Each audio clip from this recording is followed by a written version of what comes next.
Okay, so the waves cannot cross it, right? It goes on to say, I made the sand a boundary for the sea, an everlasting barrier cannot cross. The waves may roll, but they cannot prevail. They may roar, but they cannot cross it. So the Spirit of God cannot help those who are desolate, like a wasteland, like a desert. So it's saying, and I've gone over this before when I went over Jeremiah in the past, that the sand on the beach is connected to the sand in the desert. Okay, the beach represents sort of, not even the tip of the iceberg of experiencing God's joy and power. It's for people who are like lost in a wasteland, which is the masses of the world, everyone who doesn't obey God through me.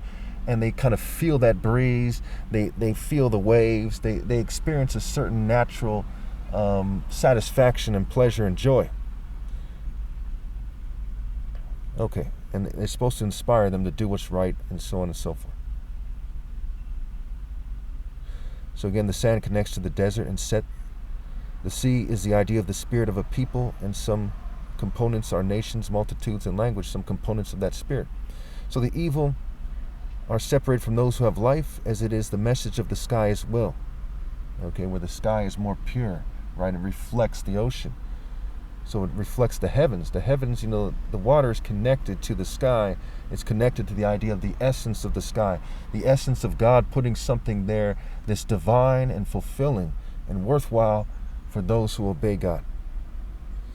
But these people have stubborn and rebellious hearts and have turned aside and gone away. So their rebellion made them senseless. And that's also why they can't beat me at sparring. Even after all these years with all this extreme sabotage and all this cognitive impairment, they can't beat me at sparring because they're rebelling against God by rebelling against my lead. And they're not as good at life and at sparring as they otherwise would be. They're foolish and senseless and stubborn idiots. I've turned the page here, bear with me. Okay. They do not say to themselves, let us fear the Lord our God, who gives autumn and spring rains in season, who assures us of the regular weeks of the harvest. Okay, so the water also, is something you drink, something that your crops drink, your animals. Okay, and it's connected to these ideas I went over earlier. The sky, law, core, right? The water of life, the sky of life, the heavens of life. Your wrongdoings have kept these away. Your sins have deprived you of good.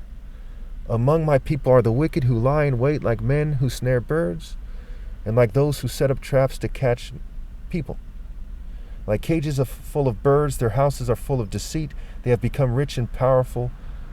And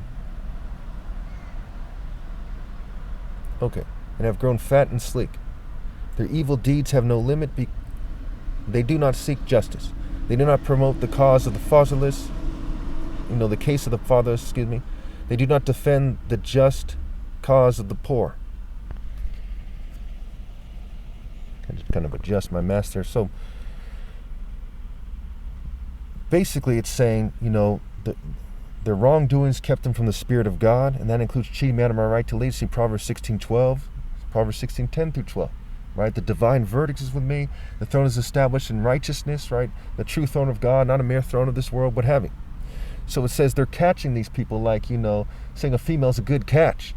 And they're adding them to their family. They're adding the sins of a pagan life, be it their marriages, their blood money, their trickle-down blood money in a system, their social acceptance, which, is wrong. Right? Matthew 5 says, blessed are those who are persecuted for righteousness' sake, for theirs is the kingdom of heaven. Not those who have a good standing in society like the Freemasons want people to have, which is really a bad standing with God.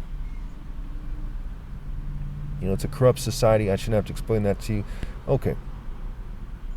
So again, their evil deeds have no limit. They do not seek justice. They do not promote the case of the fatherless. They do not defend the just cause of the poor. It says in Proverbs 16:12, true kings of God is what it's getting at. Kings detest wrongdoing, for a throne is established in righteousness. New Living Translation, justice, right? Seek ye first the kingdom of heaven and his righteousness. And that would cause people to find their way to me.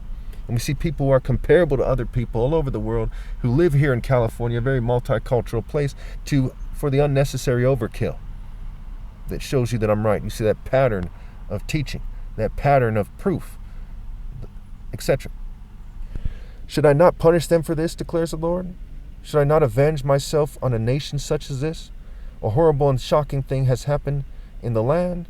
The prophets prophesy lies. The priests rule by their own authority. And my people love it this way. But what will you do in the end? So here Jeremiah is saying on behalf of God, inspired by God and the Spirit of God. Okay, God's speaking through Jeremiah. He's saying, what will you do in the end after you haven't been seeking justice? And I've been saying this for a long time to people, especially females, especially attractive females. A lot of my videos are aimed at them. See, as God is love and you're shunning me, okay, and your community shunning me, and you're using blood money to try to feel important, what will you do in the end? You didn't seek justice. You didn't treat people fairly. The fatherless, represents anybody being treated unfairly or anyone who society is supposed to help, right? That which you didn't do for the least of my brethren, you didn't do for me. What's the problem is you didn't do it for me. And I'm God's son, the one God put there for you to follow and for you to honor God by serving. And of course, I'm not some kind of tyrant. I'm a righteous person. To serve me is to serve the essence of righteousness among you. In a sense, I'm not among you because you've separated yourselves from me with your sins.